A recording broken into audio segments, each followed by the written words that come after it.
Subukan mo naman tong gawin sa 2 piraso ng cheesecake na tinapay. Oo, sigurado pwede kang kumita ng 50,000 o higit pa. Oo. Una, maglagay ka ng all-purpose cream. Kailangan malamig ha, 250 ml yan. Pagka nahalo mo na, tsaka mo ilagay yung malamig na kalahating lata ng condensed milk. Ayan, mas lumalapot kasi yung mga texture nito kapag galing sa ref. Kaya mas mabilis din siyang padoblehin yung dami.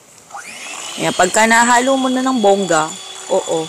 Next niya, ilalagay mo naman natin yung evaporated milk. Ganon din, kalahating lata rin ng evaporated milk. Kaya malapot-lapot siya talaga ng bongga. Oo. Tapos halo lang ulit. Hanggang sa matapos ka. Hanggang sa maumay ka. Charot lang. Di pa nakakain na umay ka na agad. Yan, kung mapapansin nyo, mas malapot na yung texture, mas dumami. Wait lang. Ako muna magbo-voice over. Mamaya ka na mag-voice over. Ayan. Pagkatapos natin haluin, ihanda na natin yung hinge cups. 150 ml yan, microwavable yan. Oo. Kung meron kang gustong gamitin na ibang lalagyan, pwede naman. Tapos tansya-tansya lang pagkasalin ko eh. Oo. Basta 11 pieces magagawa mo. Sa cheese, hiniwa ko siya ng mga pahaba na medyo pandamtama ng nipis. Tapos, ayan, lagay natin sa ibabaw. Depende sa'yo kung gaano karaming cheese ang ilalagay mo. Pwede rin namang di ka maglagay. Okay. May singer ako dito. Di ko sure kung singer siya o panggulo, galon. Ayan, nagtira ako ng konting ice cream mixture. Ayan, para medyo takpan yung cheese. Konti lang naman. Tapos, tsaka natin durugin yung 2 piraso ng cheesecake na tinapay. Yung lemon square. Ganon. Oo. O, diba? Bongga. Alam mo na. Okay. Tapos, durugin mo lang ng bongga yan, ha. Huwag ka mag-alala. Malinis naman ang kamay ng lola mo. Oo. Kahit lamutakin natin yan ng ganon. Next.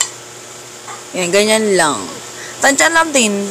Sa ginawa ko na to, sa 2 piraso ng cheesecake, 1 kutsara kada isang servings, kada isang cups. 11, diba? 11 pieces na gawa na dito. Okay, next.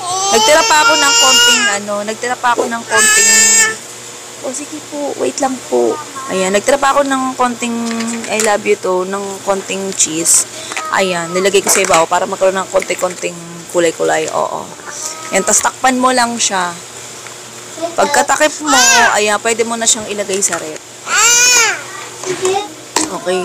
Next time, hindi na ako magsasalita. Yung mga anak ko na lang ang magbo-voice over. Mas masaya. Yan. Palamigin mo lang siya. Kung nagmamadali ka, siguro mga 5 hours o kaya 3 hours. Depende sa kung gaano kabilis magpatigas yung yung ref mo. Sa freezer, ha? Oo. Kasi ice cream siya eh. Yan, kung gusto mo malaman kung magkano to, pwedeng itinda o ibenta o kung paano makuha yung 50,000 o higit pa. Ayan, nasa dulo ng video yung listahan ng recipe at costing. Ayan, madalas talaga magkaiba tayo ng costing kasi magkaiba tayo ng lugar, tindahan, tindera na pinagbibilan. Sige na, goodbye, good luck. Love you.